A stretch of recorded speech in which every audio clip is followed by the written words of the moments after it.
Quero me apresentar, meu nome é Arthur Paiva, sou engenheiro cartógrafo, trabalho com sistemas de informação geográfica e processamento digital de imagens. E neste treinamento nós vamos abordar a questão dos sistemas de informação geográfica na agricultura de precisão. Quais são as ferramentas, as técnicas, os métodos que podem ser utilizados no sistema de informação geográfica que vão ser aplicados na agricultura de precisão. Então, para contextualizar o aluno, nós vamos abordar a agricultura de precisão. Por que esse tema apresenta esse nome, agricultura de precisão?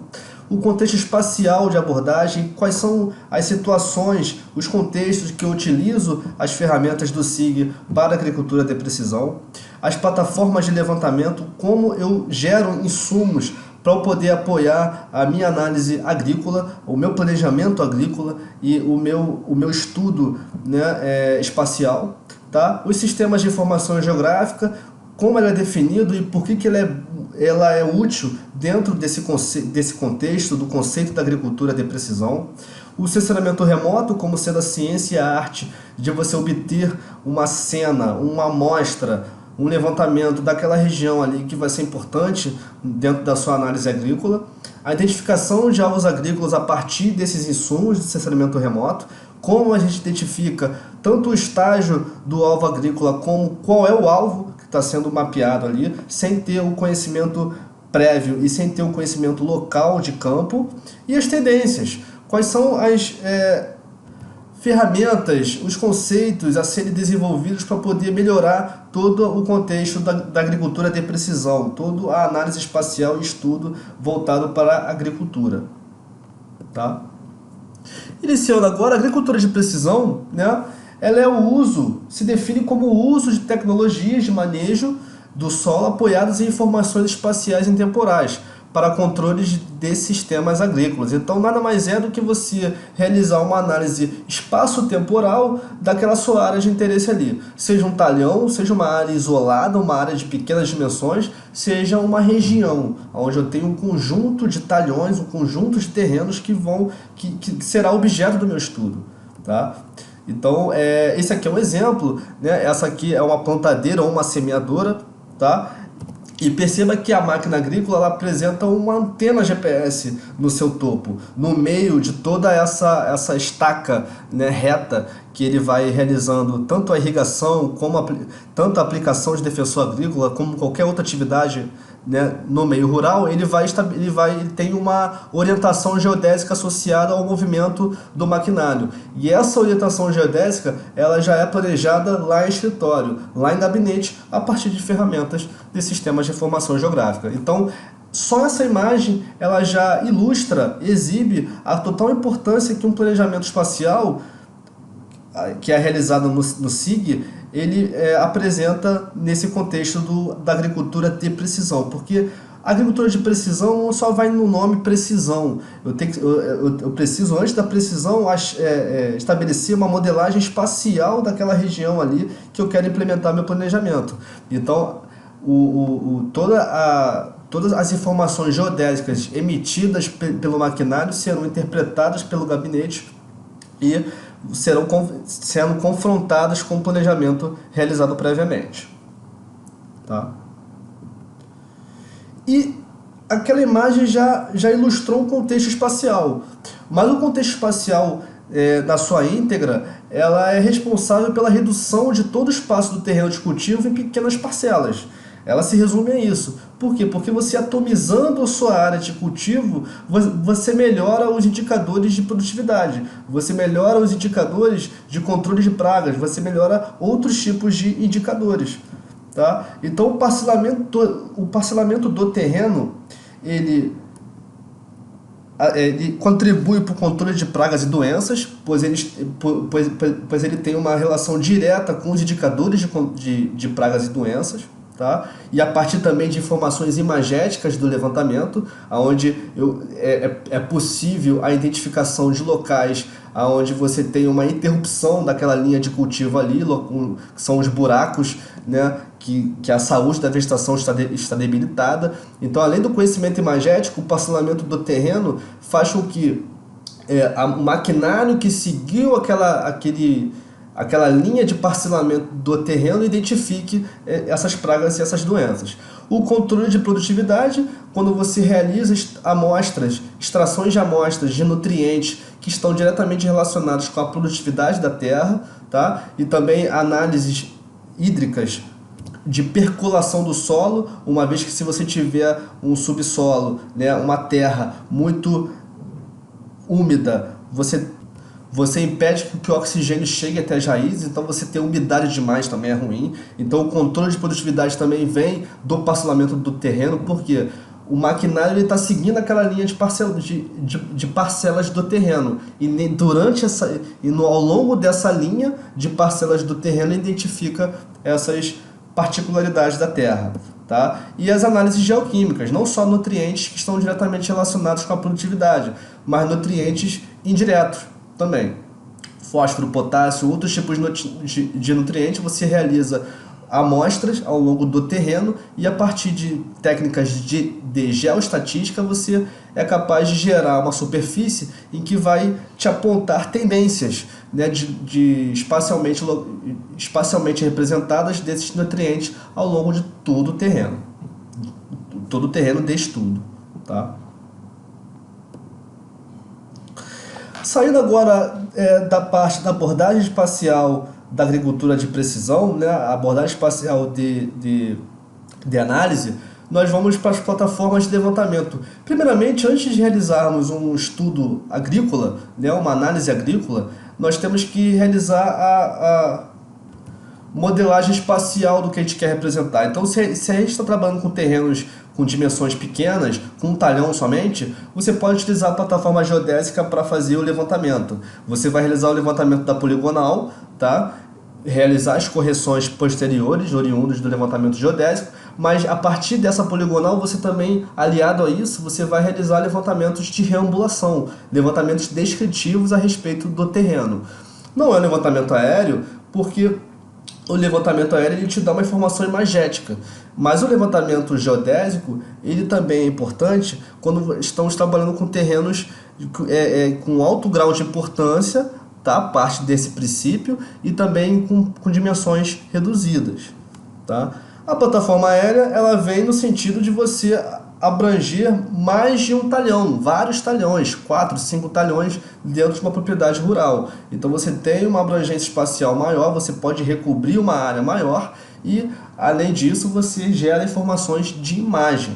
E essas informações elas podem ser interpretadas posteriormente pelos operadores e sendo realizadas as sucessivas classificações da terra, do cultivo ali, como a identificação de plantação doente, a identificação de pragas e ervas daninhas, a identificação de locais onde você precisa aplicar um fertilizante, a identificação de locais onde você precisa aplicar um defensor agrícola, dentre outros.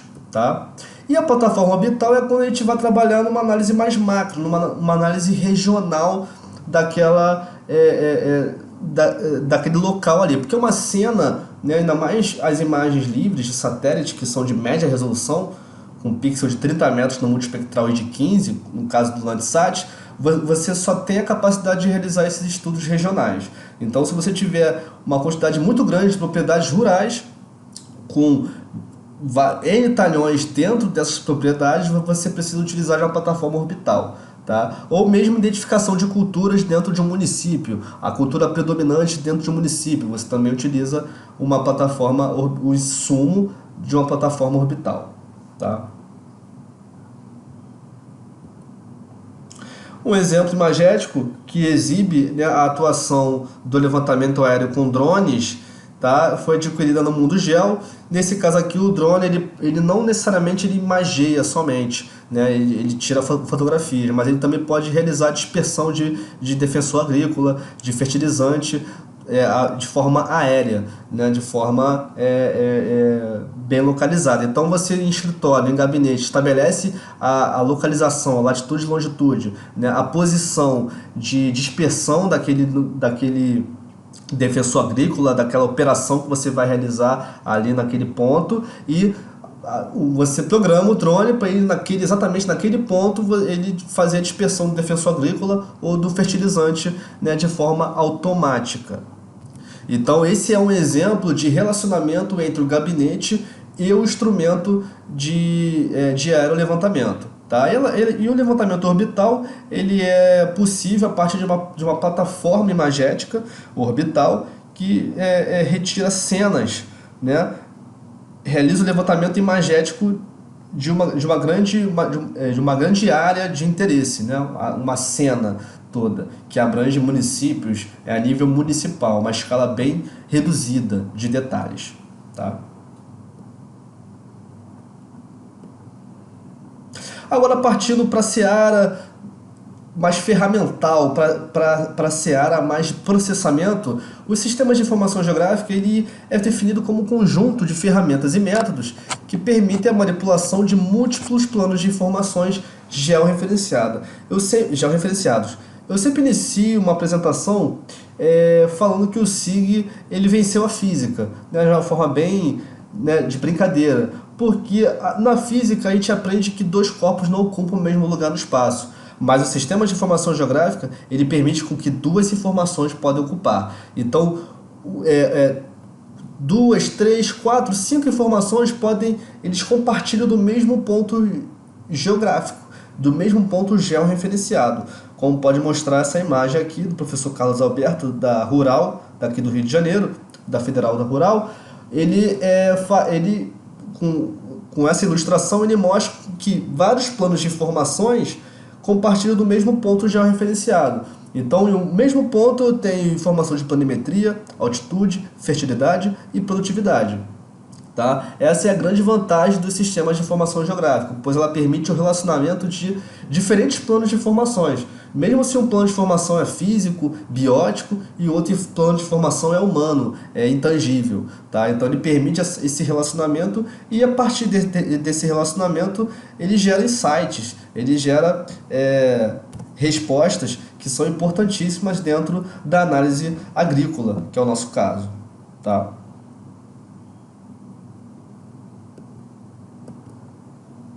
Dentro do sistema de informação geográfica, nós vamos abordar a questão da geodésia. Tá? A geodésia é a ciência que estuda a forma e a dimensão da Terra. É a ciência que modela o elipsoide. Por que a gente vai abordar isso dentro do SIG? Porque muitas das vezes, quando é realizado o levantamento geodésico de uma fazenda, né, que muitas das vezes está tabulado em planilhas, a gente precisa plotar esses pontos. E essa plotagem dos pontos ela é dependente do tipo de processamento realizado daquele levantamento ali. Então ele foi lá e levantou o ponto. Tá? Ele levantou os 5 pontos lá da poligonal que representam o talhão ou representa a propriedade inteira. Esses pontos estão já referenciados em que sistema de referência? Eles estão projetados? Qual é o tipo de registro que identifica o ponto? O X é a longitude ou o X é o X plano, é a coordenada plana, o TM. Então tem essas diferenciações que nós vamos abordar no decorrer da prática, a ser realizada posteriormente. E isso também vai ajudar, a ciência da geodésia vai ajudar a gente a evitar cometer certos tipos de erros, né, que são comuns dentro da operação SIG. Tá? E a cartografia, por outro lado, né, ela sai do ponto de vista elipsoidal, esférico, tá, e entra num contexto plano, no contexto de você representar em uma superfície bidimensional todos os elementos e objetos que estão sendo representados ali. Então, como por exemplo na nossa prática, como a gente utilizou o levantamento de um talhão, que é um levantamento com alto grau de precisão, nós estabelecemos uma projeção local de cartografia daquele terreno ali. Então o terreno ele foi levantado elipsoidalmente, ele está em latitude e longitude, os seus pontos de vértice, mas ele precisa ser projetado para quê? Para calcular valores de área, para calcular valores de perímetro, para calcular valores dimensionais. Então eu preciso cartografar ele, projetar ele. E não podemos projetar em uma projeção UTM, pois ela apresenta um alto grau de deformação. A projeção LTM, que é oriunda dessa UTM, ela é uma projeção que é voltada para levantamentos de terreno, para levantamentos com grau de precisão de centímetros. Né? Para você ter uma ideia, a imagem que a gente vai utilizar de drone, ela tem uma resolução de 7 centímetros. Então, um pixel tem 7 por 7 centímetros de resolução. É muito detalhe. Então, não podemos aplicar uma projeção UTM, que é uma projeção de 6 graus de fuso, né? com um alto grau de deformação. A gente precisa pegar essa imagem e aplicar a LTM, que apresenta um grau de deformação de 0,000001%. É 1 sobre 100 mil. Tá? Então, ela é muito mais adequada a nossas finalidades agrícolas. Ainda mais que você vai realizar também o gradeamento do terreno agrícola para poder orientar os maquinários de campo, e isso você tem que apoiar em um sistema local de representação. O sensoriamento remoto ele surge como a ciência e a arte, né? Que esses dois juntos se formam a tecnologia de levantamento do terreno a partir de sensores que não estão em contato com as superfícies de captura. Uma das vantagens é a visão espacial sintética, pois numa dada cena eu tenho várias bandas de informação a partir daquela cena ali. Cada banda de informação é uma representação daquela imagem ali em determinado comprimento de onda. Então eu tenho a faixa do visível, onde eu tenho aquelas imagens nas suas cores naturais. Eu tenho a faixa do infravermelho, eu tenho a faixa do costal, eu tenho a faixa do infravermelho próximo, aliás, do médio, do infravermelho distante. Eu tenho várias faixas que representam aquela cena. Tá? Então uma visão espacial sintética, uma periodicidade espacial, pois o satélite está sempre em órbita da Terra, salvo os geoestacionários, mas os satélites imagéticos estão sempre em órbita. E o exemplo, o Landsat 8, ele apresenta um tempo de revisita de 16 dias. Então, mal ou bem, né, dependendo da qualidade da imagem do satélite, você tem uma periodicidade de monitoramento de certos tipos de cultura. Então você é capaz de realizar um monitoramento na sua fase inicial, plena e de maturação. Então essa é uma vantagem muito boa e imprescindível, né, para o detalhamento, para a precisão do estudo. E as imagens são de baixo custo. Um exemplo, o Landsat 8, o Cibers 4, o Landsat 5, o Sentinel. Esses satélites são de custo zero. Eu coloco baixo custo porque você ainda tem o custo temporal de ir lá no site, se cadastrar, baixar, esperar, fazer o download, mas o custo é zero, a imagem não custa nada. Caso você queira uma imagem de altíssima resolução, existem empresas que fazem essa comercialização e te entregam uma imagem já georreferenciada, processada, até mesmo ortorretificada. Tá? Mas no nosso contexto aqui agrícola e no contexto da prática a ser realizada posteriormente, nós utilizamos imagens de baixo custo. E a partir dos insumos do sensoriamento remoto, nós temos a identificação de alvos agrícolas, que respeitam o comportamento espectral do alvo agrícola. Então, nesse gráfico aqui, é um gráfico bastante emblemático dentro desse assunto, pois é um gráfico que relaciona o comprimento de onda, que é onde estão classificadas as bandas de levantamento do satélite, e a reflectância. Você percebe que no infravermelho curto, no infravermelho próximo, a gente tem uma alta reflectância da vegetação verde. Perceba que a alta reflectância faz com que a vegetação densa, verde, ela responda, ela reflita, ela reflete, então ela está mais próxima do branco. Então, quando ela está mais próxima do branco, é porque ela está refletindo bastante a vegetação, ela está respondendo melhor à radiação. Enquanto que, quanto mais próxima ela está vindo do zero, o zero no eixo Y, da reflectância. Quanto mais próxima está indo do zero, mais ela absorve a radiação, mais ela fica escura, preta. Então você tem esse gráfico aqui, ali a curva verde, né? A assinatura verde é a vegetação verde, a assinatura vermelha é a vegetação seca, a assinatura preta é o solo e a assinatura azul é a água. Tá? Então a vegetação seca, por exemplo, ela apresenta uma maior reflectância, a gente consegue distinguir a vegetação seca da densa no infravermelho médio, SWIR, Por quê? Porque nesse infravermelho a vegetação seca ela tem a maior reflectância, então ela está mais branca, enquanto que a vegetação verde e o solo está mais com a reflectância mais baixa, então mais escura. Tá? Então assim você consegue, a partir da análise de bandas isoladamente, você consegue estabelecer, né, o estágio de desenvolvimento da vegetação. Não, você não estabelece isso de uma forma bem precisa, mas você tem uma prévia de qual é o estado da vegetação naquela região ali. Tá?